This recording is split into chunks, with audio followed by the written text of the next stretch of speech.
अस्सलामुअलैकुम। दुरूद शरीफ पढ़ लें।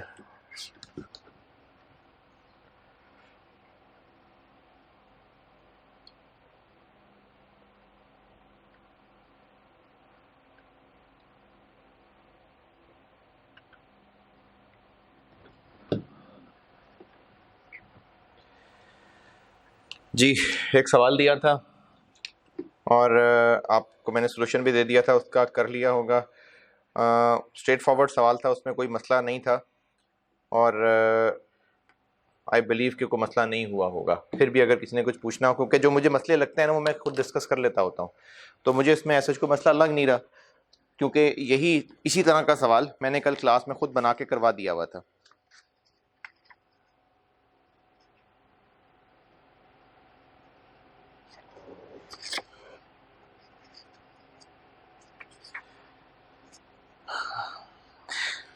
मटेरियल के बारे में कहा था कि नया मटेरियल है वो स्टार्ट ऑफ प्रोसेस पे ही ऐड हो जाता है, यानी बिल्कुल शुरू में हो जाता है। तो ये आप समझ लें कि new material is added when process is 0% complete. ये वो वाली बात बन गई थी। और स्टेज ऑफ इंस्पेक्शन बताई हुई थी 80% है, और ओपनिंग तो बस सीधा सा सवाल था। इसमें पार्ट सी मैंने कहा था वो नहीं करना, पार्ट ए और बी आपने करना था, तो इसमें कोई मसला था नहीं। फिर भी अगर कुछ हो तो व्हाट्सएप पे पूछ लीजिएगा। मुझे जो मसले लगते हैं ना वो मैं खुद बता दिया करता हूँ, लेकिन इसमें तो कुछ मसला लगा नहीं मुझे। चलें हम आगे चलते हैं। मैं आपको इस तरह से करवा रहा था कि मैंने इक्विवेलेंट प्रोडक्शन की हेडिंग दी हुई थी, और यानी कि डिनोमिनेटर, जो कि डिनोमिनेटर होता है,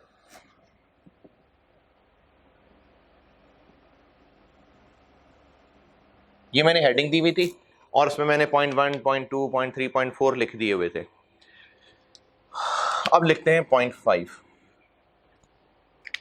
ये बस उसमें लास्ट है। If losses occur before new material addition, if losses occur before new material addition,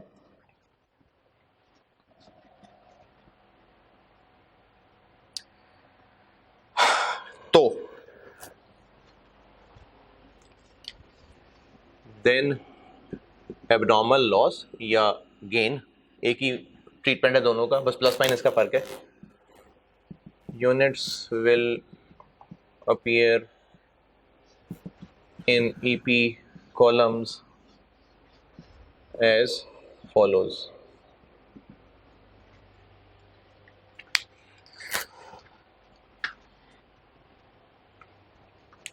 अगर लॉसेस नए मटीरियल से पहले हो रहे हैं तो एबनॉर्मल लॉस या एबनॉर्मल गेन जो ईपी में आएंगे वो फिर एज फॉलोज हैं।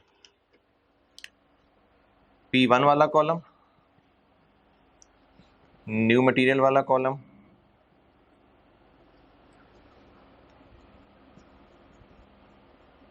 और कन्वर्जन वाला कॉलम।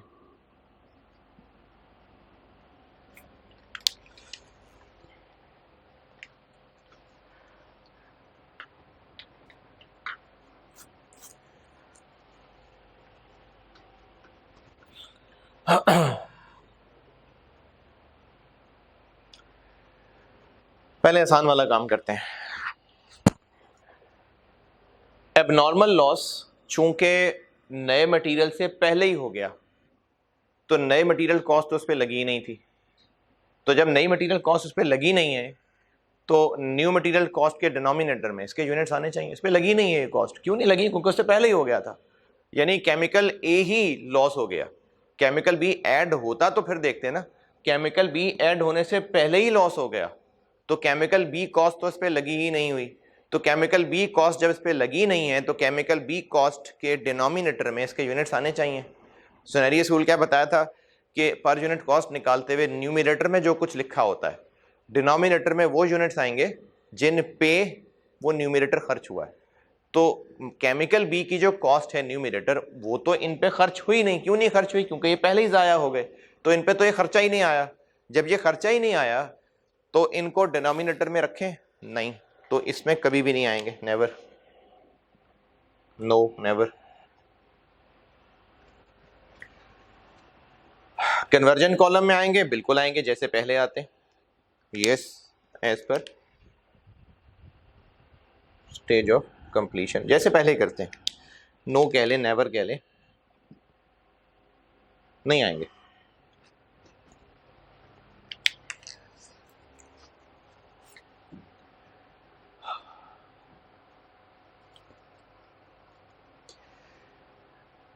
P1 वाले कॉलम में आएंगे कि नहीं आएंगे, यानी केमिकल ए वाली कॉस्ट की कैलकुलेशन में ये आएंगे या नहीं आएंगे?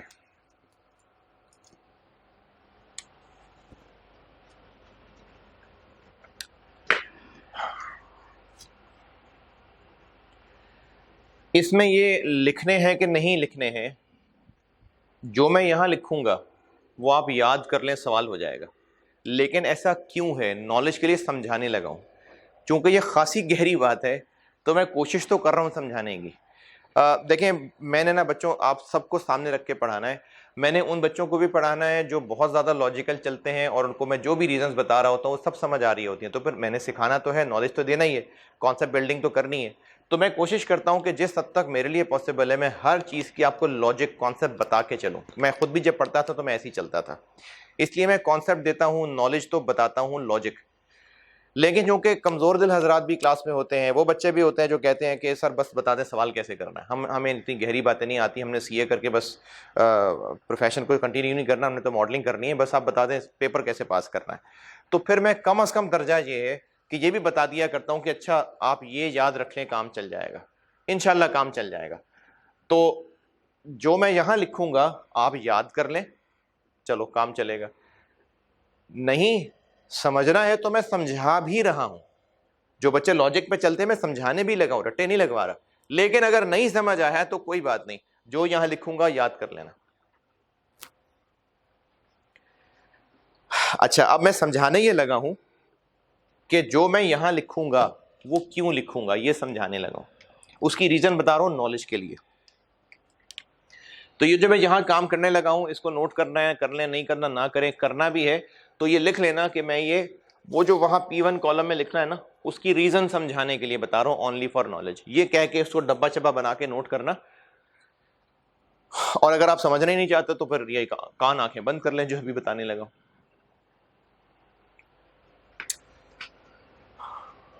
P1 से P2 में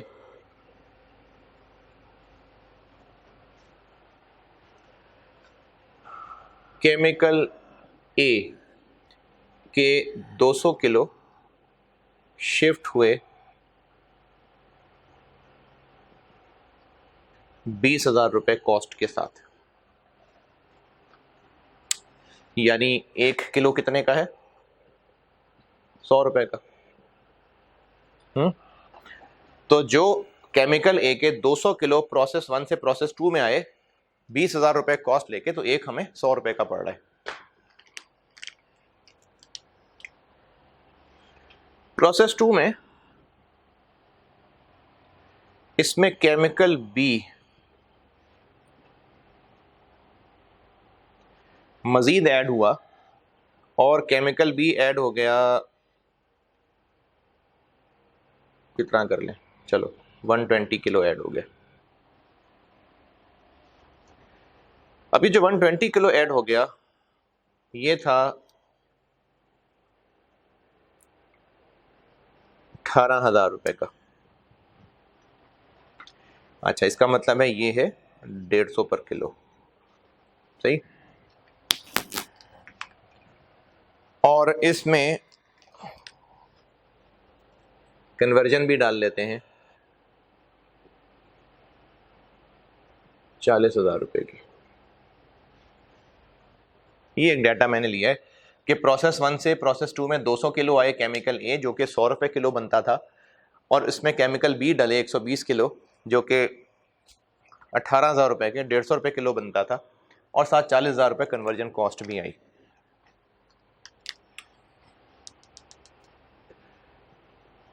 अगर हम कह लें कि आउटपुट जो चीज़ें बन गई वो बने, कितने हो गए, 200 और 320 किलो, ठीक है, सिंपल रखी मैंने बात, एक डाटा ये सामने रखा मैंने।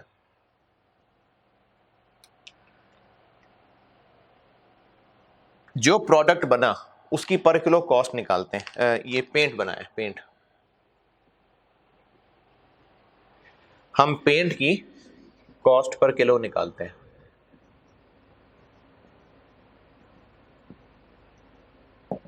अच्छा मैं फिर बता दूं, ये जो मैं इस वक्त आपको इतनी लंबी कहानी सुनाने लगा हूं, काफी लंबी कहानी है, ये सिर्फ इसलिए सुनाने लगा हूं कि यहां पर जो मैं लिखूंगा, फर्ज करें यस लिखूंगा तो यस क्यों लिखूंगा, या मैं फर्ज करें लिखूंगा नेवर तो नेवर क्यों लिखूंगा, यहां जो लिखना है उसकी रीजन बताने लगा हूं। जो बताने लगा हूं वो समझाने के लिए है, गहरी बात है समझाने के लिए। अगर लॉजिक समझ आ गई तो बहुत अच्छी बात है, मेरी मेहनत पूरी हो जाएगी। मेहनत का काम है यार, पढ़ाना मुश्किल काम होता है। अगर नहीं समझ आता तो रोने पिटने की जरूरत नहीं है, जो यहां लिखूंगा उसको याद कर लीजिएगा, सवाल चल जाएगा। तो मैं आपको ये जो यहां लिखने लगा हूं उसकी रीजन, उसकी लॉजिक बताने लगा हूं, नॉलेज के लिए। अच्छा, कॉस्ट पर केजी क्या बन गई? 1 किलो पेंट बनाने के लिए केमिकल ए कितना लगता है? 20,000 रुपये divided by 320 kilo. Chemical B कितना लगता है? 18,000 रुपये डिवाइडेड बाय 320 किलो। कन्वर्जन कितनी लगती है? 40,000 रुपये डिवाइडेड बाय 320 किलो। ऐसी करेगी ना ये, जब आपको कल परसों मैंने प्रोसेस 2 पढ़ाना शुरू किया था तो ऐसी यहीं से बात शुरू की थी। अच्छा, अगर हम ये कर लें, मैं वो आज भी हेल्पर, वो जो मेरे साथ साथी होता है वो नहीं है, तो दुआ करिएगा उसके लिए, इसको बुखार हुआ हुआ है, तो बड़ा अच्छा बच्चा था और अल्लाह ताला सेहत तंदुरुस्ती दे उसको, तो उसके लिए दुआ करिएगा। जो हेल्पर मेरे साथ बैठता था, टीए नहीं था वो, स्टूडेंट ही था, लेकिन ये कि वो यहाँ पर मैं उसको अपने साथ बिठाता था, वो भी स्टूडेंट ही था आप ही की तरह है, अल्हम्दुलिल्लाह है अभी। तो उसकी सेहत के लिए आप सारे दुआ करिएगा। अच्छा, 20,000 डिवाइडेड बाय 320,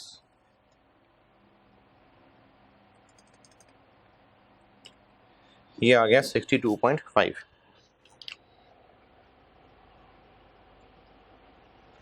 और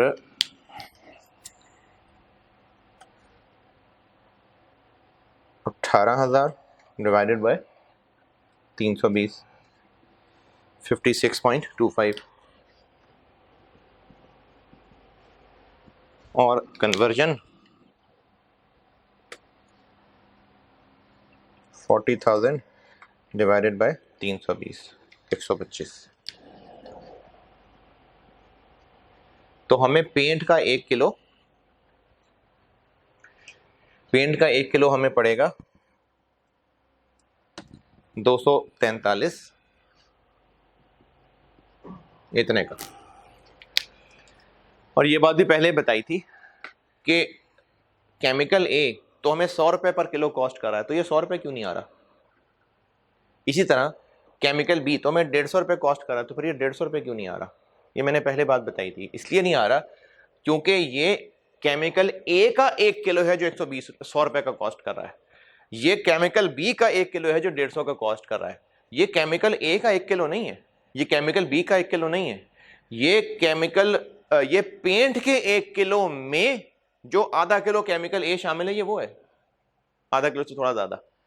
ये पेंट के 1 किलो में जो कुछ 1-1.5 पाव केमिकल बी शामिल है, ये वो है। दोबारा सुने, ये मैंने को 2 दिन पहले बात बताई थी कि ये जो इस वक्त 100 रुपए और 150 लिखा हुआ है, ये है केमिकल ए के 1 किलो की कॉस्ट, ये है केमिकल बी के 1 किलो की कॉस्ट। ये क्या है? जो प्रोडक्ट बना है पेंट, ये पेंट के 1 किलो की कॉस्ट है। ये 100 और ये 150 क्यों नहीं आ रहा? क्योंकि 1 किलो पेंट में 1 किलो केमिकल ए नहीं है, वो तो आधा किलो है। 1 किलो पेंट के अंदर 1 किलो केमिकल बी नहीं है, वो तो आधा किलो होगा। तो इसलिए ये 62 रुपए क्या है? पेंट के 1 किलो में इतने रुपए का केमिकल ए मिलता है। ये 100 रुपए क्या है? केमिकल ए का 1 किलो 100 रुपए का पड़ा। ये 56 रुपए क्या है? पेंट के 1 किलो बनाने के लिए इतने रुपए का केमिकल बी डला। ये 150 क्या है? केमिकल बी का 1 किलो 150 रुपए कॉस्ट किया। तो ये फर्क मैंने 2 दिन पहले भी बताया था, अभी फिर दोबारा बताया।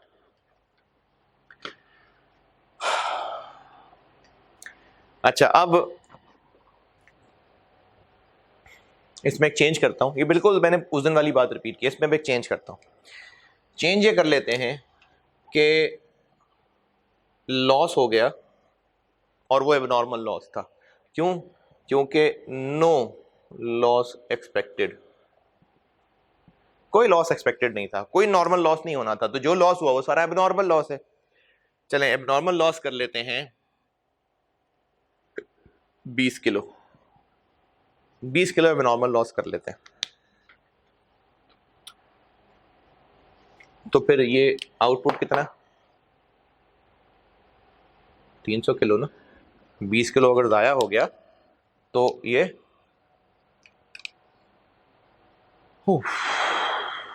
आउटपुट फिर 300 किलो हो गया। और ये जो एबनॉर्मल लॉस ज़ाया हुआ ये 50% कंप्लीट था, ये 50% कंप्लीट था कि ज़ाया हो गया।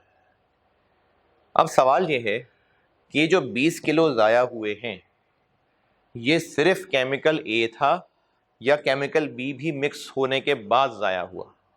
तो हम इस वक्त क्या पढ़ रहे हैं, लॉस कब होता है, नए मटेरियल से पहले, यानी यकीनन नया मटेरियल ऐड होता है, new material is added when process is 60% complete. अच्छा, अब इस सूरत में क्या हुआ कि नया यानी केमिकल बी तब ऐड होता है जब प्रोसेस 60% कंप्लीट है। तो ये 20 किलो तो उससे पहले ही ज़ाया हो चुके, क्योंकि ये तो 50% पे ज़ाया हो गए थे। तो इस 20 किलो के अंदर केमिकल बी शामिल है या नहीं शामिल है? नहीं शामिल है, क्योंकि वो तो बाद में आके मिलना था। अब इन कैलकुलेशंस पे देखते हैं क्या असर डलेगा।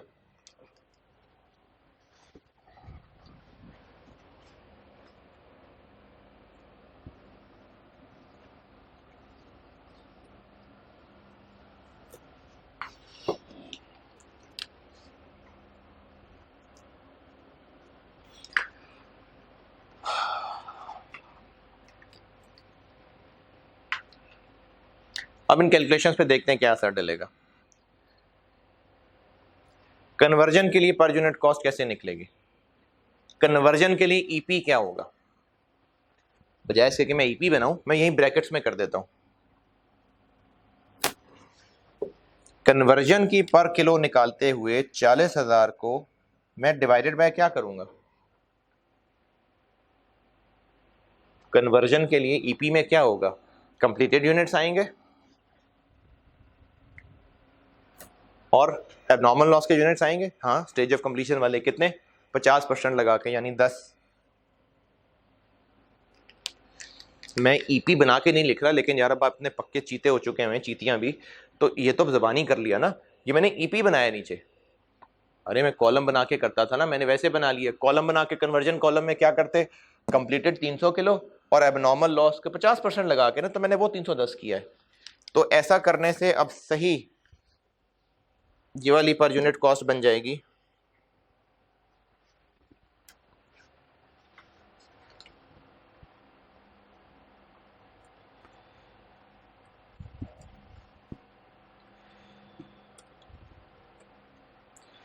129.03। 129.03। अच्छा, इसी तरह से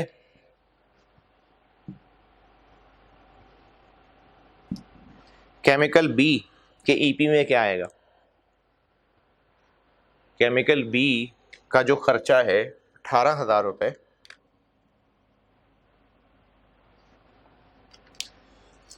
न्यू मटेरियल वाले कॉलम में। कंप्लीटेड यूनिट्स आएंगे 300, बिल्कुल आएंगे। एबनॉर्मल लॉस के यूनिट्स लिखूंगा, अभी बताया था। न्यू मटेरियल वाले कॉलम में ईपी में एबनॉर्मल के यूनिट्स आएंगे? नहीं आएंगे। क्यों नहीं आएंगे? क्योंकि ये 18,000 रुपए एबनॉर्मल लॉस यूनिट्स पे नहीं लगाए अभी। देखो, ये 18,000 रुपए केमिकल बी का जो खर्च हुआ है, इन पे नहीं खर्च हुआ। क्यों? क्योंकि इनमें तो मटेरियल बी डला ही नहीं था अभी, ये तो उससे पहले जाया हो गए। तो जब इन पे केमिकल बी लगा ही नहीं है, तो इस 18,000 के डिनोमिनेटर में ये 20 किलो आने चाहिए? नहीं आने चाहिए, तो सिर्फ 300 आएगा। तो ये बन जाएगा 60।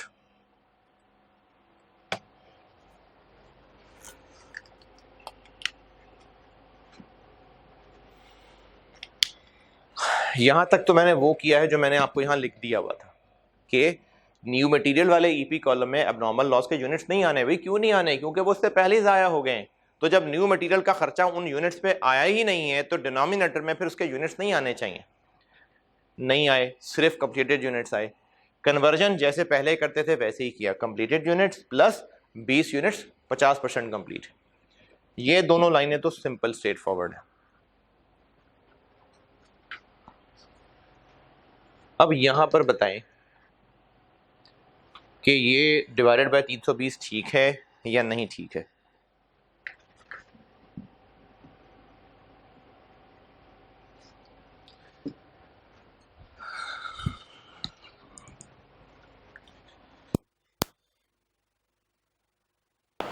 अच्छा, अब रही बात कि केमिकल ए के 20,000 रुपए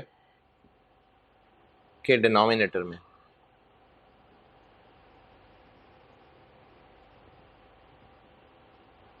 ये होगा या नहीं। यहां पर 20 किलो क्यों नहीं लिखे मैंने डिनोमिनेटर में? ये नीचे ईपी बनाया हुआ है यार, ये ईपी बनाया हुआ है।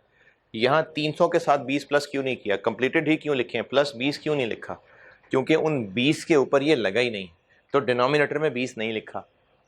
यहाँ पर मैंने 300 के साथ 10 क्यों लिखा है? क्योंकि पहले भी ऐसे ही करते हैं, कन्वर्जन के एतबार से ये 50% कंप्लीट थे, इसलिए मैंने 20 का 50% 10 यहाँ लिखा है।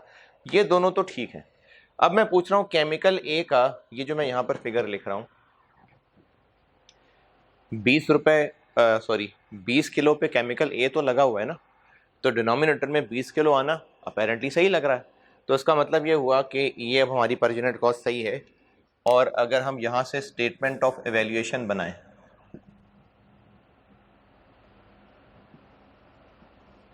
तो उसमें हम क्या करेंगे? कॉस्ट ऑफ कंप्लीटेड यूनिट्स, ये कैसे बनाएंगे?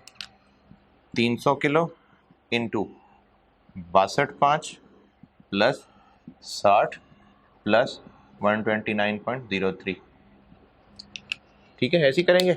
और इसी तरह से कॉस्ट ऑफ एबनॉर्मल लॉस कैसे निकालेंगे?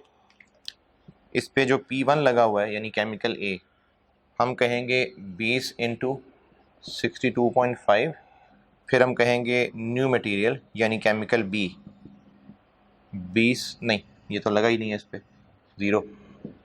और कन्वर्जन के बारे में हम कहेंगे कि 10 किलो इंटू 129.03। ऐसे ही होगा ना। ये मैंने पर यूनिट कॉस्ट निकाली, कॉस्ट पर यूनिट जैसे निकालते हैं। अच्छा, कुछ मासूम बच्चों को भी अगर समझ नहीं आ रही है, मैंने ईपी के यूनिट्स ही लिखे हुए हैं। मैंने बाकायदा ईपी की वर्किंग बनाने की बजाय, तो आप काबिल हो गए यार, मैंने यहाँ नीचे ही लिख दिया सिर्फ।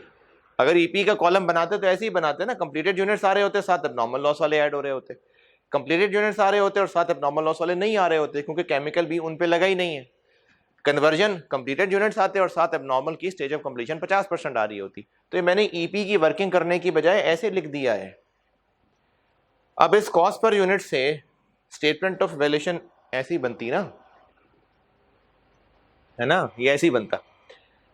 अच्छा, अब ये जो मैंने इस वक्त बनाया, इसमें अभी भी कुछ गलतियां हैं, इसमें अभी भी कुछ गलतियां हैं। अब आप इस पर गौर करें और ये सोचें, मुझे बता तो नहीं सकते आप, लेकिन सोचें, पहले गौर करें कि इसमें मजीद क्या गलतियां बाकी हैं। ये दोनों तो ठीक हैं, लेकिन मैं कह रहा हूं कि इसमें स्टिल गलती है। उस पर गौर करें, फिर मैं बोलता हूं।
जी, गलती नोट की।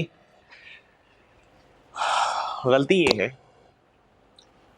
कि हम इस वक्त ये जो यहाँ पर कॉस्ट ऑफ एबनॉर्मल लॉस लिख रहे हैं स्टेटमेंट ऑफ वैल्यूएशन में, हम क्या कह रहे हैं कि ये एबनॉर्मल लॉस के 20 किलो हैं जिनमें केमिकल ए इतना लगा हुआ है, ये 20 किलो हैं जिनमें केमिकल बी लगा ही नहीं है, ये 20 किलो हैं जिनमें कन्वर्जन इतनी लगी हुई है। हम यही कह रहे हैं ना, कॉस्ट ऑफ एबनॉर्मल लॉस यही है कि वो जो 20 किलो ज़ाया हुए उसकी ये कॉस्ट है, यही कह रहे हैं हम। ये जो 20 किलो है, ये जो एबनॉर्मल लॉस 20 किलो है, ये पेंट का 20 किलो है या सिर्फ केमिकल ए का 20 किलो है? ये 20 किलो, अच्छा चलें ऐसे कह लें, ये 20 किलो क्या सिर्फ केमिकल ए का 20 किलो है या केमिकल ए और बी के मिक्सचर का 20 किलो है? ये वाला 20 किलो सिर्फ केमिकल ए का 20 किलो है, क्योंकि केमिकल बी तो भी इसमें मिला ही नहीं था, ये तो केमिकल बी के मिक्स होने से पहले ही जाया हो गया, इसका मतलब ये सारा का सारा केमिकल ए है। तो ये 20 किलो जो एबनॉर्मल लॉस है ये सारा का सारा केमिकल ए ही है ना। तो 20 किलो जो कि सारा का सारा केमिकल ए है, तो 20 किलो इंटू 62.5, ये 62.5 केमिकल ए के 1 किलो की कॉस्ट है। नहीं, ये तो पेंट के 1 किलो में केमिकल ए की कॉस्ट है। मुश्किल बात होगी, दोबारा सुने। ये जो हम लोगों ने कॉस्ट पर यूनिट निकाली हुई है, ये किसकी कॉस्ट पर यूनिट है? ये पेंट के 1 किलो की कॉस्ट पर यूनिट है, तभी तो 300 किलो पेंट को इससे मल्टीप्लाई कर रहे हैं। 300 किलो पेंट इंटू ये, तो ये कॉस्ट किसकी है? पेंट के 1 किलो की कॉस्ट है।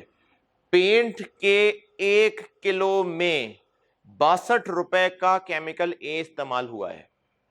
क्या केमिकल ए का 1 किलो 62 रुपए का है? नहीं, केमिकल ए पेंट के 1 किलो में पूरा 1 किलो नहीं डलता, कोई आधा किलो से थोड़ा ज्यादा डलता होगा। तो ये जो 62 रुपए लिखा हुआ है ये केमिकल ए के 1 किलो की कॉस्ट है? नहीं, पेंट के 1 किलो में 62 रुपए का केमिकल ए डलता है, जबकि ये 20 किलो क्या है? ये तो प्योरली केमिकल ए है। तो अगर ये है ही 20 किलो सिर्फ केमिकल ए, तो 20 किलो केमिकल ए के साथ मल्टीप्लाई क्या होना चाहिए? ये 62 मल्टीप्लाई होना चाहिए या ये 100 रुपए मल्टीप्लाई होना चाहिए? ये 100 कहां से आ गया? जो केमिकल ए था वो हमें 100 रुपए पर किलो पड़ा था, यानी केमिकल ए का 1 किलो 100 रुपए का पड़ा था। ये 62 क्या है? पेंट के 1 किलो में इतने रुपए का केमिकल ए मिक्स होता है। ये 20 किलो क्या है? ये पेंट का 20 किलो है या केमिकल ए का 20 किलो है? केमिकल ए का 20 किलो है। क्यों? क्योंकि केमिकल बी मिक्स होता तो पेंट बनता ना, केमिकल बी मिक्स होने से पहले पहले ये 20 किलो जाया हो गया, तो ये सिर्फ केमिकल ए है। अब अगर ये सिर्फ केमिकल ए है तो 20 किलो इंटू 62 या 100 इंटू 100,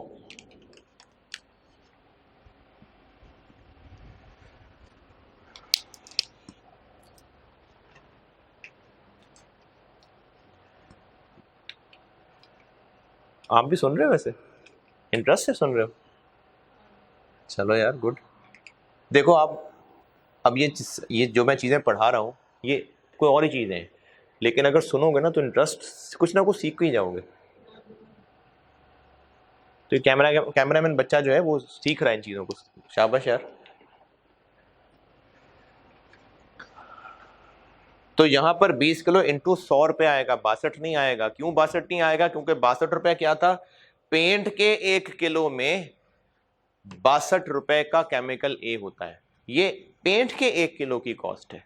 जबकि जो एबनॉर्मल लॉस 20 किलो हैं ये सारे के सारे केमिकल ए हैं, वो तो मैं 100 रुपए कॉस्ट करता था, तो इसलिए ये 20 इंटू 100 होगा। तो स्टेटमेंट ऑफ वैल्यूएशन में यहां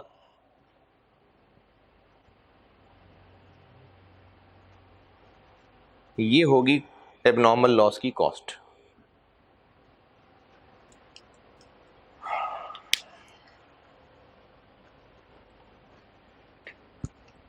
ये वाला पोर्शन अब सही हो गया? ठीक है, सही हो गया। ये 62 अब भी गलत है, ये 62 अब भी गलत है। क्यों गलत है?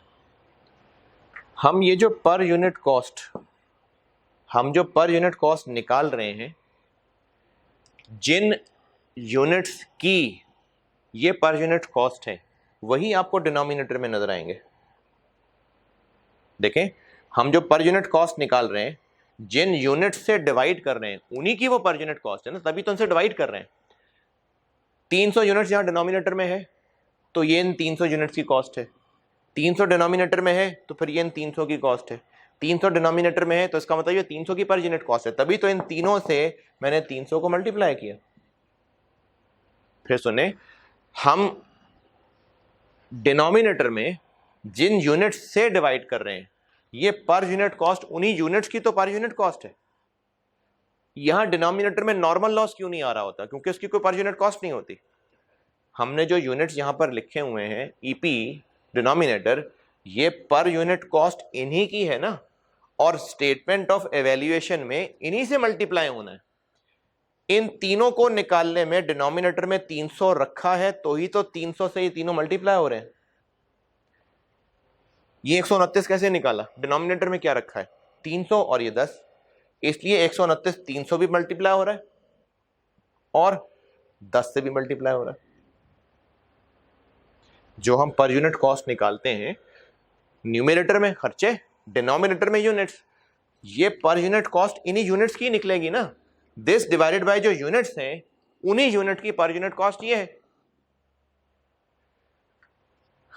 इधर ये 300 रखा, 60 आया, इसलिए 60 को 300 से मल्टीप्लाई किया। इधर डिनोमिनेटर में 300 रखा और 10 रखा तो ये 129 आया, इसलिए यही 129 इन 300 यूनिट्स की भी पर यूनिट कॉस्ट है। 300 मल्टीप्लाई बाय 129, और डिनोमिनेटर में 10 रखा, इसका मतलब इन 10 की भी पर यूनिट कॉस्ट यही है, इसलिए 10 इंटू 129। ये जो 20 किलो लॉस हुआ है, क्या इस 20 किलो से हमने ये 62 मल्टीप्लाई किया? देखें, हमने इस 62 को इस 300 से मल्टीप्लाई किया है, क्योंकि इसके डिनोमिनेटर में 300 रखा था तो इसलिए इस 62 से 300 को मल्टीप्लाई भी कर दिया। हम इस 20 से, जो कि एबनॉर्मल लॉस वाले 20 हैं, इस 20 से इस 62 को मल्टीप्लाई करने लगे? नहीं, क्योंकि ये 62 क्या है? ये पेंट के 1 किलो की कॉस्ट है सारी, जबकि ये 20 किलो क्या है? ये पेंट नहीं है, ये सिर्फ केमिकल ए है। तो क्या इस चीज से, इस पर यूनिट कॉस्ट से, बहुत ऊंची बातें कर रहा हूं, इस पर यूनिट कॉस्ट को क्या इस 20 किलो से मल्टीप्लाई कर रहे हैं? हम नहीं कर रहे। जब हमने इसको इस 20 से मल्टीप्लाई करना ही नहीं है, जब हमने इस फिगर को इस 20 से मल्टीप्लाई करना ही नहीं है, क्योंकि ये इन 20 की पर यूनिट कॉस्ट है ही नहीं, तो इसकी कैलकुलेशन में फिर मुझे 20 यूनिट्स इस्तेमाल भी नहीं करने चाहिए। दोबारा, ये 129 मैंने इन 300 यूनिट से भी मल्टीप्लाई किया क्योंकि इनकी भी पर यूनिट कन्वर्जन कॉस्ट यही है, और इन 10 से भी मल्टीप्लाई किया, इसीलिए किया ना क्योंकि 129 निकालते हुए मैंने 300 भी यूज किए थे और 10 भी यूज किए थे। ये 60 मैंने 300 से मल्टीप्लाई किए हैं सिर्फ, क्योंकि इनको निकालते हुए मैंने सिर्फ 300 इस्तेमाल किए थे। तो फिर ये जो मैं 6250 निकाल रहा हूं, इसको मैंने मल्टीप्लाई करना ही सिर्फ 300 यूनिट से है, इन 20 से इसको मल्टीप्लाई करना ही नहीं है। तो जब इसको इस 20 से मल्टीप्लाई ही नहीं करना, तो डिनोमिनेटर में 20 आने चाहिए? नहीं आने चाहिए।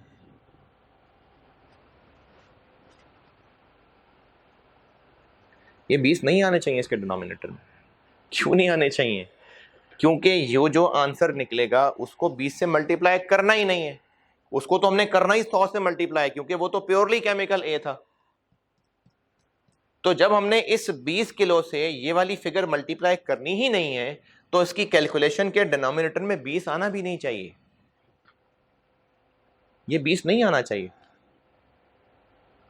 यानी हम जो कॉस्ट पर यूनिट कर रहे होते हैं उसमें एक कन्वर्जन वाला कॉलम, एक न्यू मटेरियल वाला कॉलम और एक P1 कॉस्ट वाला कॉलम। तो यहां से क्या बता दिया कि P1 वाली जब पर यूनिट कॉस्ट निकाल रहे होंगे तो उसके डिनोमिनेटर में एबनॉर्मल लॉस के यूनिट्स नहीं आने। P1 कॉस्ट वाली पर यूनिट निकालते हुए डिनोमिनेटर में एबनॉर्मल लॉस के यूनिट्स नहीं आने। तो ये जो मैंने यहाँ जगह खाली छोड़ी थी यहाँ पर आ जाएगा नेवर। ये मैंने लिखा छोड़ा है ना, इधर जगह रखी हुई थी, नेवर नहीं आने। यानी ईपी बनाते हुए एबनॉर्मल लॉस की लाइन के सामने P1 में भी यूनिट्स नहीं लिखने। क्यों नहीं लिखने? क्योंकि उन पे केमिकल ए नहीं लगा हुआ। नहीं, केमिकल ए लगा हुआ है, लेकिन उन पे केमिकल ए का वही 100 रुपए किलो वाला रेट इस्तेमाल होगा। ये वाला 62 इस पे इस्तेमाल नहीं होना। क्यों नहीं इस्तेमाल होना? क्योंकि वो तो पेंट की पर यूनिट कॉस्ट है, ये तो पेंट है ही नहीं, ये तो सिर्फ केमिकल ए है। तो जब ये वाला 62 इस पे मल्टीप्लाई करना ही नहीं है, तो फिर इसकी कैलकुलेशन करते हुए फिर 20 को भी इस्तेमाल नहीं करना। इसलिए मैंने यहां 20 नहीं लिखा। यानी पर यूनिट कॉस्ट निकालते हुए P1 कॉस्ट के डिनोमिनेटर में एबनॉर्मल लॉस के यूनिट्स नहीं आने, तो मैंने कहा नहीं आने। अब इस सारी कहानी में बड़ी मैंने मेहनत की, अगर कुछ समझ नहीं आया तो आप सिर्फ ये याद रख लें कि नहीं आने। अच्छा, अब जिनको समझ आ रही है उनसे एक और सवाल, ये बन जाएगा, ये हो जाएगा कितना,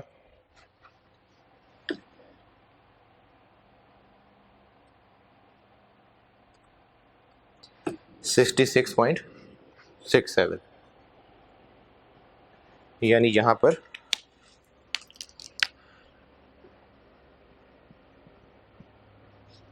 फिर ये लिख देना चाहिए मुझे यहां पर, क्योंकि जब इसके डिनोमिनेटर में सिर्फ 300 रखा है, 20 तो नहीं रखना, तो जो आंसर आया वही मैं इधर 300 से मल्टीप्लाई कर दूंगा। ये बात मैंने खत्म कर दी है। अब एक अगली बात बता रहा हूं, ये जो आंसर आया ये सिर्फ इन 300 के लिए इस्तेमाल होना ना, आउटपुट के लिए, तो मैंने डिनोमिनेटर में सिर्फ 300 रखा, तो इसलिए मैंने 300 को से मल्टीप्लाई कर दी। लेकिन ये भी गलत है। अभी भी क्यों गलत है? ये जो 20,000 रुपए है, इस 20,000 रुपए में कुछ पैसे 2,000 इस 20 किलो के भी तो है। ये जो 20,000 रुपए में 200 किलो केमिकल ए आया था, ये जो 20,000 रुपए है 200 किलो केमिकल, इसी में से तो 20 किलो जाया हुआ। यानी इस 20,000 रुपए के अंदर इस 20 किलो जाया होने वाले की भी तो कॉस्ट है ना। तो जब मैं इस कैलकुलेशन में से उस 20 किलो को हटा चुका हूं, तो फिर उसका खर्चा क्यों आ रहा है ऊपर? तो मुझे ऊपर 20,000 की बजाय 18,000 लिखना चाहिए।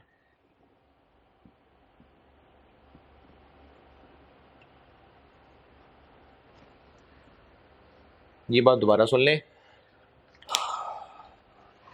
ये 20,000 रुपए के पूरे 200 किलो केमिकल ए है। अगर मैं यहां पूरा 20,000 रुपए लिख देता हूं, तो इस 20,000 रुपए में वो 20 किलो भी तो था जो जाया हो गया।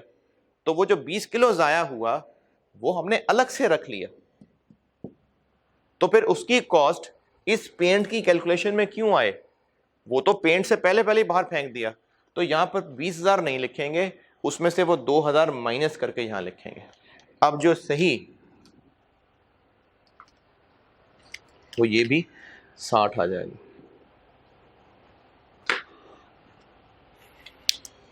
60, ये अब सही है बात। इसको हजम फिर से कर लें। जिनको ये कुछ भी समझ नहीं आया वो बस जो फार्मूले बता रहा हूं ना उनसे काम चला लें, और जिनको समझ आ रहा है तो शाबाश। ये काफ़ी गहरी बात थी, ना बताऊं तो वो भी मेरे ज़मीर को अच्छा नहीं लगता, सिखाना तो है। तो जिनको भी 2, 4, 5, 10, 15 को भी समझ आ गई तो ये बहुत अच्छी बात है कि आपको ये वाला कॉन्सेप्ट समझ आ गया। नहीं समझ आया तो आप बेटा बस इतना याद रख लें कि ईपी बनाते हुए एबनॉर्मल लॉस के सामने P1 कॉलम में भी यूनिट्स नहीं लिखने। किस सूरत में? कल तो लिखे थे भाई, कल और चीज थी। कल हम पढ़ रहे थे losses occur after new material, अब मैं बता रहा हूं losses occur before new material, तो ये अलग चीज है।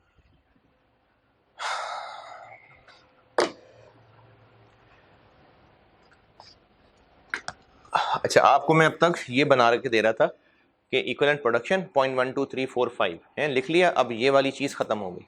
ये जो लिख रहे थे ना हम 0.12345, ये पूरा हो गया। ये लेक्चर नोट्स पूरे हो गए आपके। अच्छा, पढ़ाना क्या शुरू किया था? पढ़ाना मैंने नहीं शुरू किया था कि हम लोग केस 2 कर रहे थे। केस 2 क्या था कि जिसमें प्रोसेस 2 के अंदर नया मटेरियल, एक डिफरेंट तरह का मटेरियल भी इकर होता है और उसमें भी नई क्वांटिटी आ रही होती है। इसमें मैंने ये कहा था कि हमें कॉस्ट पर यूनिट के फिर 3 टुकड़े करने पड़ेंगे। उन 3 टुकड़े करने के लिए P1 कॉलम, नया मटेरियल, कन्वर्जन, ये बताया था। फिर ये कहा था कि चूंकि कंपोनेंट्स 3 निकालने हैं तो फिर हमें ईपी में भी 3 कॉलम चाहिए।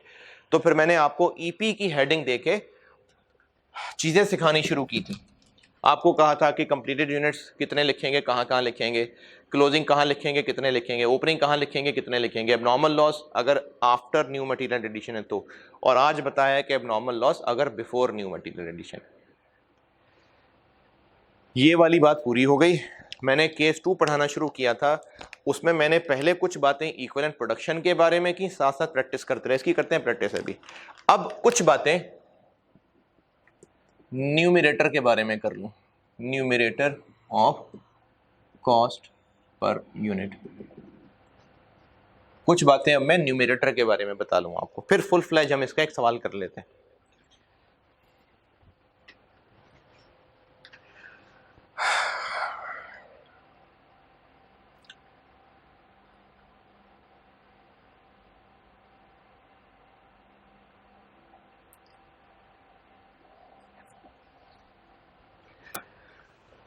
अच्छा, एक तो लिख लें जो मैं कल बता चुका हूं, नंबर 1, ये मैं कल बता चुका हूं कि रिकवरी वैल्यू ऑफ नहीं,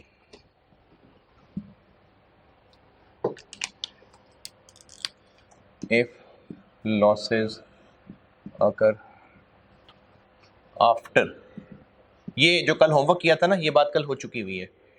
आफ्टर न्यू मटेरियल एडिशन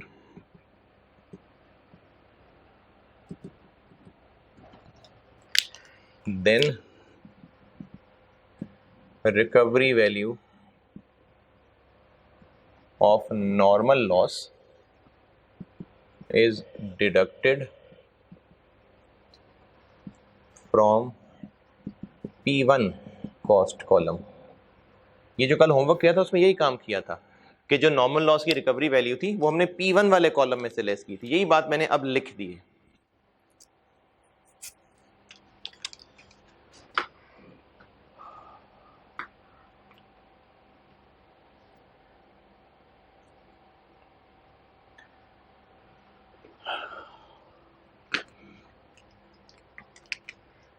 और अगर losses occur before new material addition, losses occur before new material addition है, देन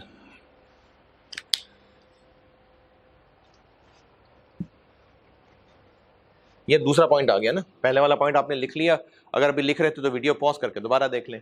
अब मैं दूसरा पॉइंट बता रहा हूं, if losses occur before new material addition. अच्छा, बता क्या रहा हूं, हो क्या रहा है, मैं आपको बता रहा हूं कि जब हम कॉस्ट पर यूनिट निकालेंगे तो उसके न्यूमरेटर में हमने क्या खास ख्याल रखना है। तो एक पॉइंट ये बताया कि अगर losses after new material addition है तो जो कल होमवर्क में कर चुके, मैंने सिर्फ अंग्रेजी अब लिख के दी है, ये काम कल होमवर्क में कर लिया हुआ है। दूसरा पॉइंट ये बता रहा हूं कि अगर losses before new material addition है, जो भी हमने आज सीखा, देन। अब ये पॉइंट चूंकि काफी मुश्किल है, ये जो भी समझाने की कोशिश की थी सारी ना, ये जो समझाया ना, मैं इसकी अंग्रेजी बता रहा हूं। ये जो यहां पर ये बताया ना, ये चीज, ये इसकी मैं अब आपको अंग्रेजी लिख के देने लगा हूं। ये एक ये काम और दूसरा स्टेटमेंट ऑफ वैल्यूएशन में ये काम, ये जो मैं यहां समझा चुका हूं उसकी मैं अंग्रेजी लिख के देने लगा हूं। लेकिन जो ये काफी कॉम्प्लिकेटेड है ये, तो मैं इसको 2 टुकड़ों में बांट रहा हूं। पहले निस्बतन आसान टुकड़ा, फिर मुकम्मल मुश्किल टुकड़ा। तो इसको मैं कह देता हूं ए,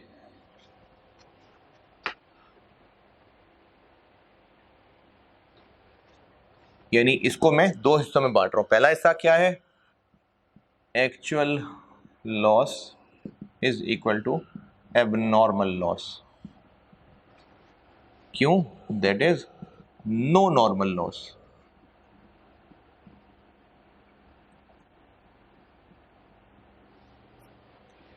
इसको मैंने ए कह दिया। अब इसमें मैंने क्या किया, नॉर्मल लॉस नहीं है, उससे फिर मुश्किल और बढ़ जाएगी। तो पहले मैंने ये कहा कि एक्चुअल लॉस एबनॉर्मल लॉस ही है, क्यों? क्योंकि कोई नॉर्मल लॉस नहीं है। इस सूरत में क्या करेंगे, यानी ये जो मैंने देन लिखा है ना, अगर लॉसेज अकर बिफोर न्यू मटेरियल देन, अब देन के बाद मैंने एक हिस्सा बना दिया कि अगर एक्चुअल लॉस एबनॉर्मल लॉस ही है, क्यों? क्योंकि कुछ नॉर्मल लॉस नहीं है। तो क्या होगा, तो ये होगा कि P1 कॉस्ट न्यूमरेटर, यानी ये जो मैंने यहाँ 18,000 किया है ना, मैं इसको अंग्रेजी में लिख के दे रहा हूँ। ये जो यहाँ 18,000 किया है, P1 कॉस्ट न्यूमरेटर, यानी ये ना कॉस्ट पर यूनिट निकालते हुए ये P1 वाला कॉलम, अच्छा हम कॉलम में बना रहे होते हैं, मैंने अब ऐसे लिख दिया हुआ है, लेकिन इतनी तो समझ रखते हैं, कॉस्ट पर यूनिट निकालते हुए एक कन्वर्जन का कॉलम बना रहे होते हैं, ये उसका न्यूमरेटर है। एक न्यू मटेरियल का कॉलम होता है, ये उसका न्यूमरेटर है। एक P1 का कॉलम होता है, ये उसका न्यूमरेटर है। तो ये जो मैंने भी बात यहाँ समझा दी थी कि यहाँ पर 20,000 क्यों नहीं लिखना, 18,000 क्यों लिखना है, वो अंग्रेजी में लिख के दे रहा हूँ। और जिन लोगों को ये बात समझ ही नहीं आई थी, तो मैं आपको एक फार्मूला लिख के दे रहा हूँ, इस फार्मूले का इस्तेमाल आपको आना चाहिए।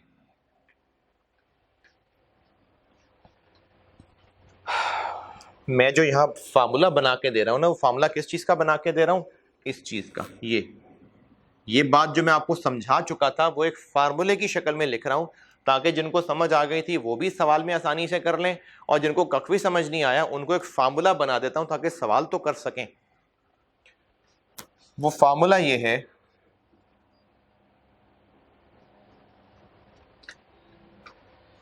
ये फार्मूला मैंने बनाया है खुद। फार्मूला ये है जी कि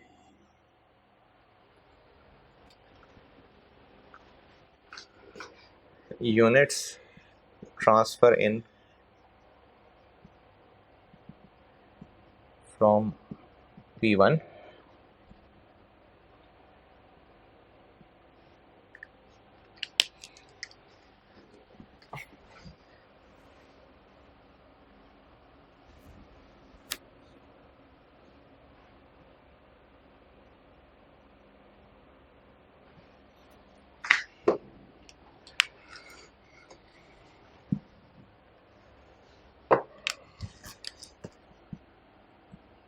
units transferred in from P1, यानी इस मिसाल की अगर बात करूं तो 200 kilo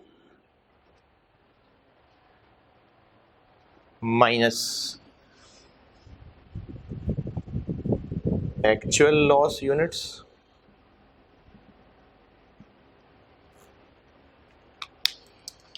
$200 kilo minus 20 kilo. Abnormal loss नहीं लिखा मैंने, एक्चुअल लॉस लिखा। इस मिसाल में हाँ एक ही बात है, लेकिन मैंने चूंकि बी में इसी फार्मूले को अमेंड करना है, इसलिए मैंने एक्चुअल लॉस लिखा है इनटू, ये मैंने फार्मूला बनाया है खुद। जिन्होंने ये सब समझ लिया उनके लिए भी सवाल तो करना है ना, और जिनको ये कुछ भी समझ नहीं आया उनके लिए भी, ये मैंने फार्मूला खुद डिजाइन किया, ये वो बता रहा हूं।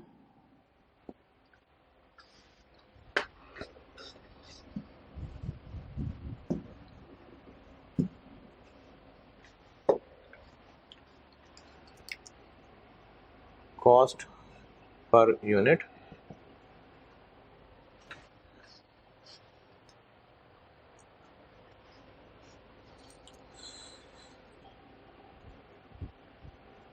फ्रॉम P1, यानी 100 रुपए। ये जो हमें P1 से मिला है, ये हमें पर किलो कितना कॉस्ट कर रहा है, ये 100 रुपए। 200 kilo minus 20 kilo, 180 kilo into 100 रुपए, 18,000। ये वो है जो मैंने यहां पर लिखा हुआ था 18,000।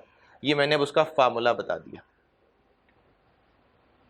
कि आप वो 18,000 किस तरह बनाएंगे। 200 किलो माइनस 20 किलो इंटू 100 रुपए। 100 रुपए क्या है, जो हमें प्रोसेस 1 से आया था उसकी पर यूनिट कॉस्ट क्या है, या तो कह लें cost per unit from process 1, या अगर ये अजीब लग रहा है तो आप कह लें cost per unit of transfer in. ये आसान लगता है, ये कर लें। मुराद मेरी इससे ये 100 रुपये cost per unit of transfer इन, ऐसे कह लें।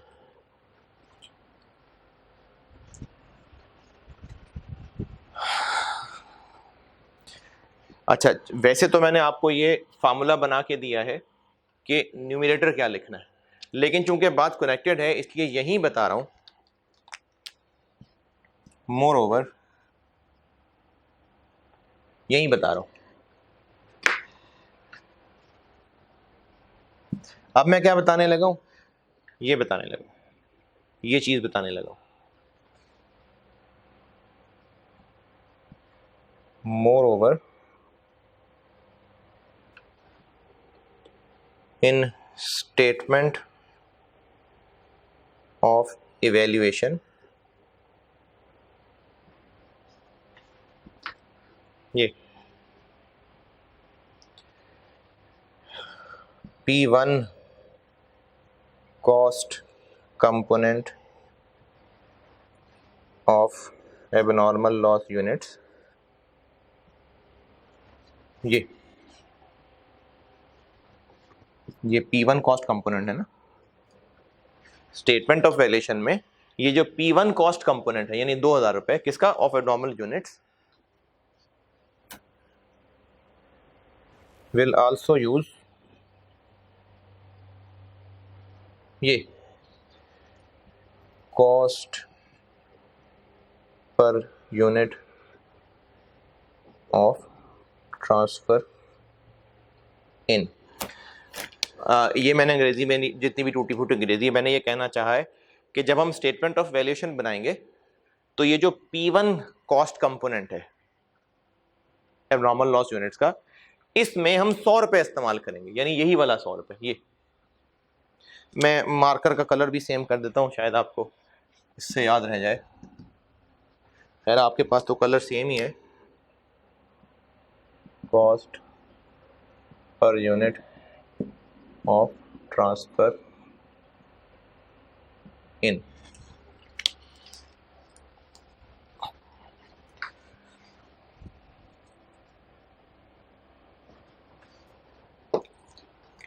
Cost per unit of transfer. ये मैंने लिखा है कि जब स्टेटमेंट ऑफ वैल्यूएशन बनाएंगे तो ये जो ये वाला पोर्शन है ये उसी 100 रुपए को इस्तेमाल करके बनेगा, ये मैंने यहाँ कहना चाहा है। और ये फालतू चीजें मिटा देता हूं अब।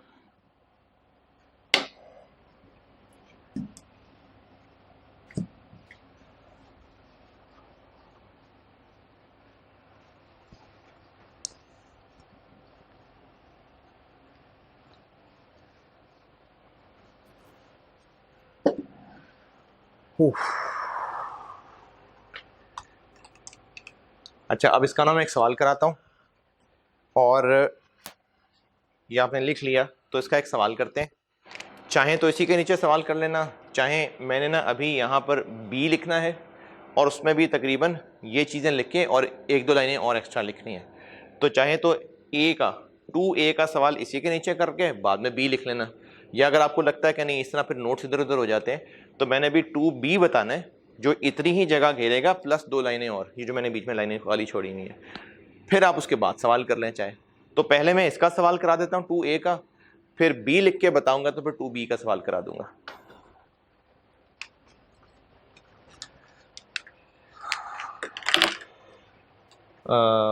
यार पॉज करना।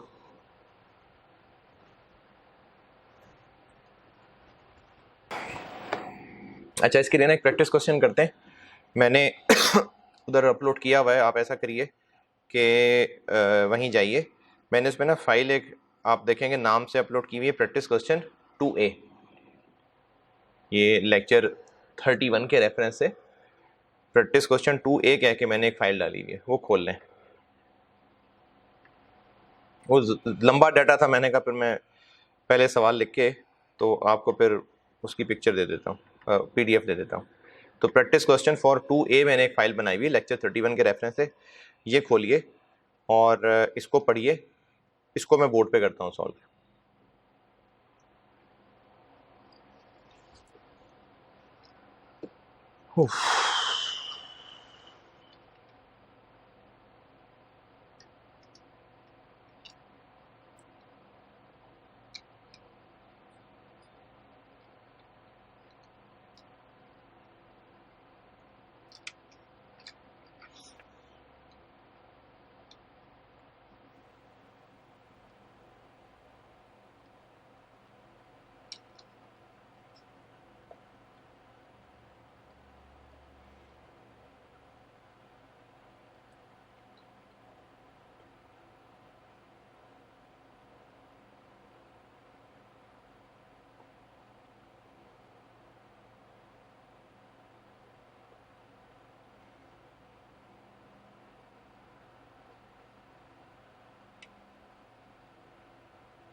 हाँ जी, पढ़ लें तो फिर करते हैं हम, और अगर अभी तक नहीं पढ़ा तो आप फिर पॉज करिए और पढ़ लें। क्वांटिटी स्केड्यूल बनाते हैं। क्वांटिटी स्केड्यूल बनाने की ज़रूरत है या काम चल जाएगा? हाँ, आउटपुट नहीं बताया हुआ ना, तो क्वांटिटी स्केड्यूल बनाना पड़ेगा।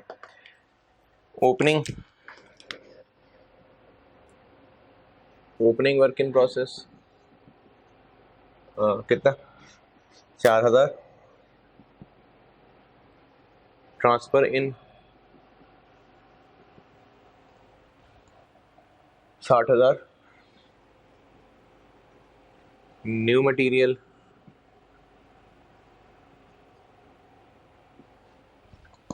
35,000। Closing work in process 3,000। और एबनॉर्मल लॉस गिवन है 1500। नॉर्मल लॉस पता है ही नहीं, तो जब आप इसको बैलेंस करेंगे यानी इसका ग्रैंड टोटल करेंगे तो उससे आउटपुट निकल आएगा।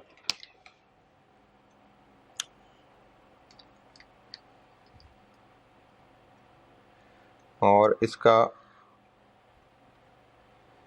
आउटपुट आ जाएगा 94,500। 94,500 ये आउटपुट आ गया। अच्छा, अब इसका करते हैं equivalent production.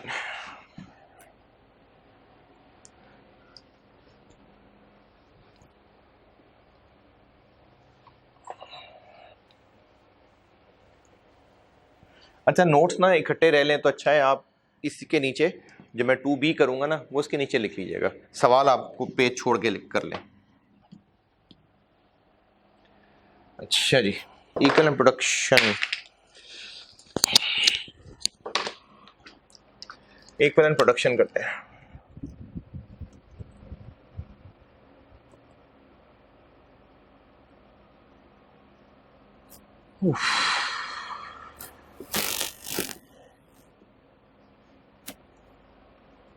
P1 new material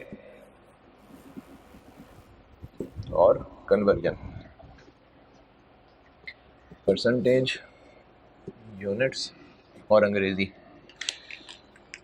FIFO कर रहा हूं पहले। FIFO है इसलिए ओपनिंग की लाइन आएगी, और ओपनिंग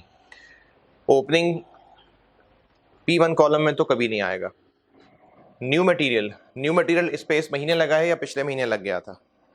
न्यू मटेरियल इस पे इस महीने लगा है क्योंकि ये 40% कंप्लीट था, और न्यू मटेरियल डलता है जब प्रोसेस 50% कंप्लीट होता है। तो न्यू मटेरियल इस पे इस महीने लगा है, इसलिए न्यू मटेरियल में इसके यूनिट्स आएंगे। और 40% कंप्लीट था तो कन्वर्जन के अंदर 60% आएंगे। यहाँ पर नहीं होगा, यहाँ पर आएगा 4000 और यहाँ पर आएगा 2400।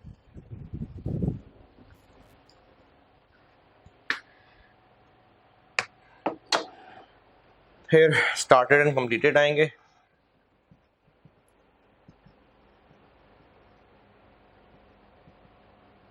स्टार्टेड एंड कंप्लीटेड का तरीका क्या होता है? Output 94,500 minus 4000,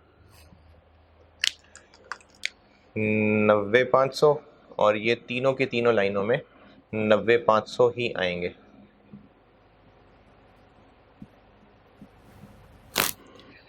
closing work in process है 3,000। Closing work in process P1 वाले कॉलम में आएंगे ही आएंगे। न्यू मटेरियल इस पे अगर लग गया तो ठीक है, नहीं लगा तो उसमें नहीं आएंगे। तो न्यू मटेरियल इस पे लग चुका हुआ है। कैसे? क्योंकि closing work in process 70% complete है और न्यू मटेरियल लगता है 50 पे, तो न्यू मटेरियल इस पे लग गया हुआ है, उसके कॉलम में आएगा। और कन्वर्जन में आएंगे ये 70%, ये 100%, ये भी 100% और ये 70%। यानी यहाँ पर 3,000, यहाँ भी 3,000 और यहाँ पर 2100। एबनॉर्मल लॉस यूनिट्स P1 में नहीं आएंगे, न्यू मटेरियल में भी नहीं आएंगे, और कन्वर्जन में कितने परसेंट आएंगे? एबनॉर्मल लॉस है 1500।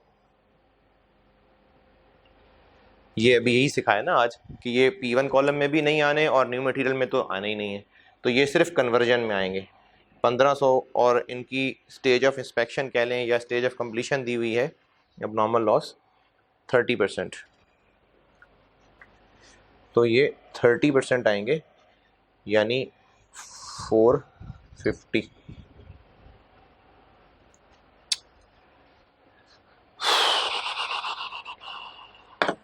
तो इनका जब आप टोटल करेंगे ये आ जाएगा 93,500, ये आ जाएगा 97,500 और आखिरी आ जाएगा 95,450।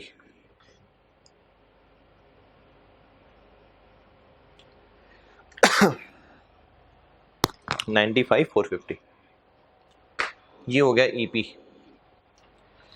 अब आते हैं कॉस्ट पर यूनिट पे।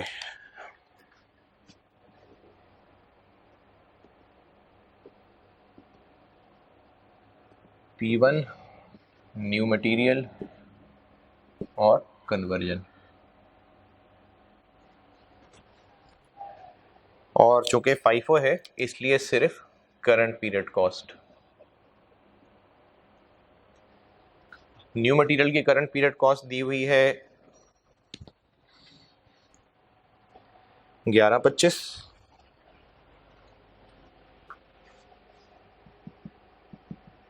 इसकी है 1540, और P1 के सामने न्यूमरेटर क्या लिखना है अभी फार्मूला लिख के दिया था, ये चीज मकड़ी बना के नीचे दिखाते हैं। P1 कॉस्ट का न्यूमरेटर आएगा, फार्मूला क्या बताया था अभी, ट्रांसफर इन यानी 60,000 माइनस एक्चुअल लॉस यानी 1500 into cost per unit of transfer इन। अच्छा, cost per unit of transfer इन कितनी है, इसके लिए दो मकड़ियां बना देते हैं। ये दो मकड़ियां यहां बना के दिखा दी मैंने। Cost per unit of transfer इन है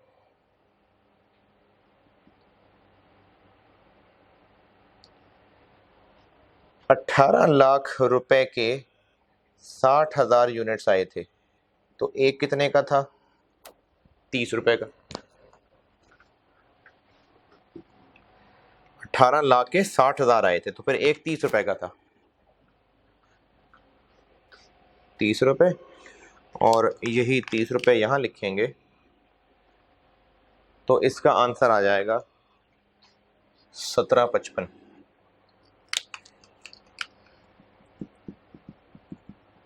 ये वो चीज है जो मैंने भी आपको फार्मूला बना के दिया था, ये वो चीज है। या अगर वो मिसाल जो समझाई थी उसकी बात करूं तो ये वो है जो मैंने 18,000 बनाया था, 20 किलो की कॉस्ट निकाल के जो पीछे 18,000 बनाया था, ये वो चीज है। ये हो गया न्यूमरेटर, और इनके डिनोमिनेटर हैं, इसके हैं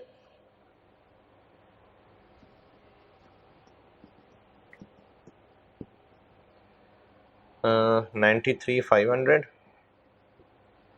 इसके हैं 97,500 और उसके हैं 95,450, और कॉस्ट पर यूनिट निकल आएगी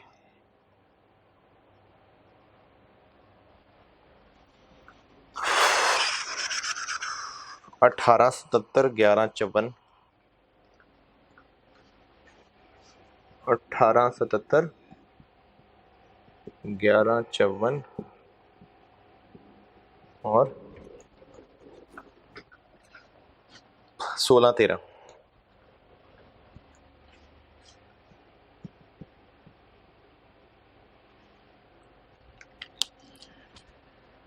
ये निकल आई पर यूनिट कॉस्ट। अब यहां से बना लेते हैं statement of evaluation.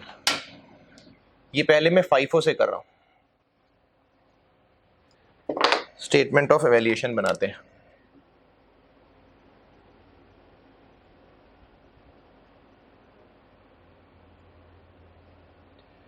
Statement of valuation में आ जाएगा cost of completed units,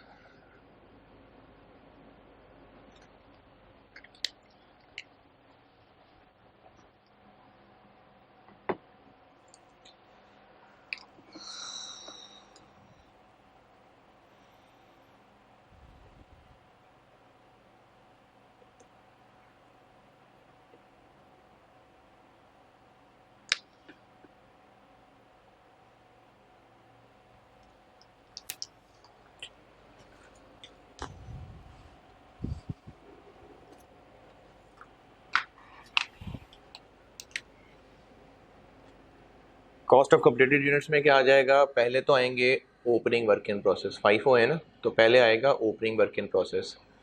opening work in process में क्या आएगा, सबसे पहले BD होगा। BD कितना है, BD दिया हुआ है जी 1,15,000 एक है और 50,000 एक है, 1,65,000 ये दिया हुआ इस बात में 1,65,000। फिर ओपनिंग के ऊपर इस महीने में न्यू मटेरियल खर्च हुआ कितना, 4,000 इंटू 11,54। फिर इस पे कन्वर्जन खर्च हुआ 2,400 इंटू 16,13। और फिर स्टार्टेड एंड कंप्लीटेड आएंगे,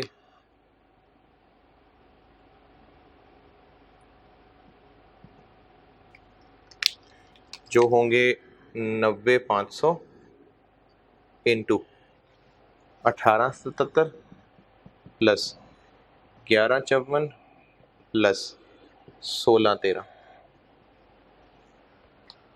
ये हो जाएंगे cost of completed units. Calculation तो आप कर लेंगे। फिर cost of closing work in process. Cost of closing work in process में क्या होगा, क्लोजिंग वर्क इन प्रोसेस पे P1 लग चुकी हुई है 3,000 इंटू 18,77। क्लोजिंग पे न्यू मटेरियल भी लग चुका हुआ है 3,000 इंटू 11,54। और क्लोजिंग पे कन्वर्जन लगी है 2,100 इंटू 16,13। ये क्लोजिंग आ जाएगा। और कॉस्ट ऑफ एबनॉर्मल लॉस होगा P1 1,500। ये जो मैंने अभी वो फार्मूला लिख के दिया था, यहाँ पर अब ये 18,77 नहीं आएगा, यहाँ पर क्या आएगा, ये 30, क्योंकि तो सारा केमिकल यही है ना जो खराब हो गया, तो यहाँ पर 30 आएगा, 18,77 नहीं आएगा। न्यू मटेरियल इस पे लगा ही नहीं है। और कन्वर्जन इस पे लगी है 450 इंटू 16,13। ये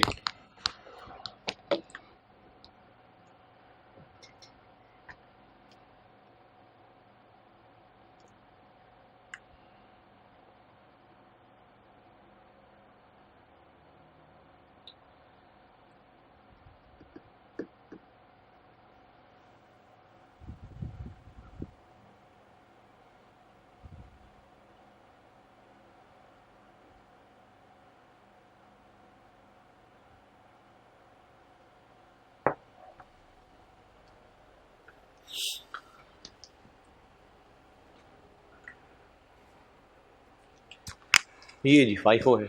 अच्छा, इसी को वेटेड एवरेज बना लेते हैं, बना लेंगे, चलिए बना देता हूँ। वेटेड एवरेज से कर रहा हूँ। अब ओपनिंग की लाइन नहीं होगी और सारी की सारी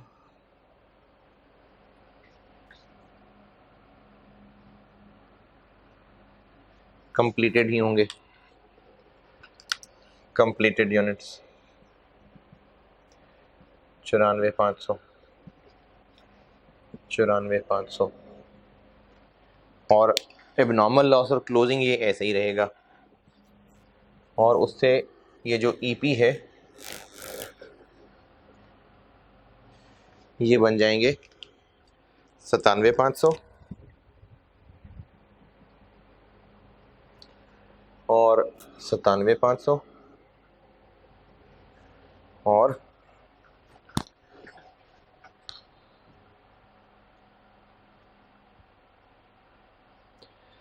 97,050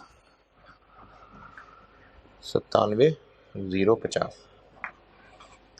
यहाँ पर क्या होगा, यहाँ पर ओपनिंग आ जाएगा,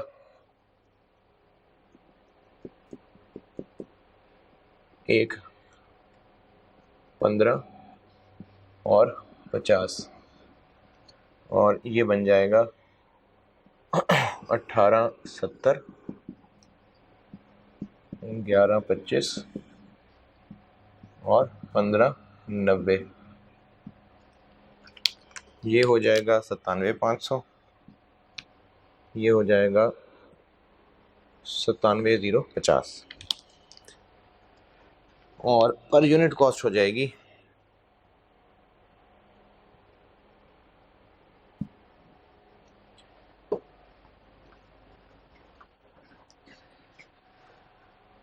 19,18,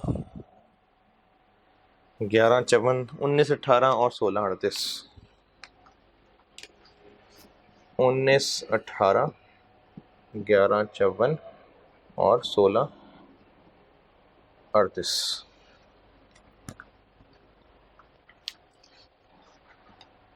अच्छा, अब क्या फ़र्क पड़ेगा स्टेटमेंट ऑफ एवेल्यूएशन में कि स्टार्टेड एंड कंप्लीटेड और ओपनिंग की जगह एक ही लाइन आ जाएगी और ये सिर्फ पर यूनिट कॉस्ट चेंज होंगी।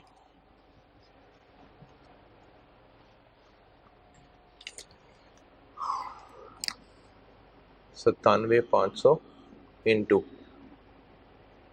19,18 प्लस 11,54 प्लस 16,38 और इसी तरह से 19,18, 11,54 और 16,38 और ये 30 ही रहेगा और ये हो जाएगा 16,38। ले ऐसे छुट्टियों में सवाल हो गया।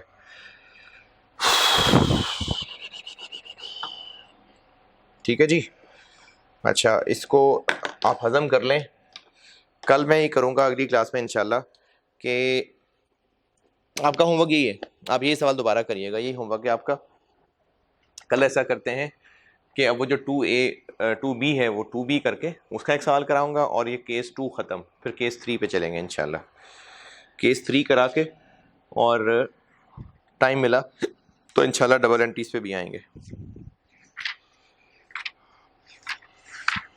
अच्छा जी, शुक्र पे हमने बात की थी। अब अगला टॉपिक है झगड़ा। जवान है ना सारे, गुस्से में होते हैं सारे। कुरान पाक में इरशाद है, और ये ना अगर आप गौर करें तो बड़ी कमाल बात है, अल्लाह ताला ने तो खैर कमाल फरमान है ही।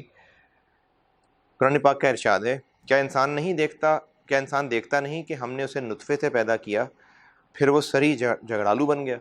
यानी इंसान अपनी अपनी क्रिएशन देख ले, अपनी हैसियत देख ले, अपनी औकात देख ले कि वो बना किस चीज़ से, उसके बाद सोचे कि वो झगड़ रहा है। तो ये अल्लाह ताला ने फरमाया। इसमें खैर डिटेल में नहीं जाता मैं, आप इसमें मैं क्या इसमें डिटेल बताऊं। बहरहाल इंसान की जो अपनी क्रिएशन है वो किस चीज़ से है, और उसके बाद इंसान जब अकड़ता है तो अल्लाह ताला फरमा रहे हैं कि भाई इंसान देखता नहीं कि वो बना किस चीज़ से, और फिर झगड़े करना शुरू हो जाता है। इंशाअल्लाह जी अगली क्लास में मुलाकात होगी। अल्लाह हाफिज़।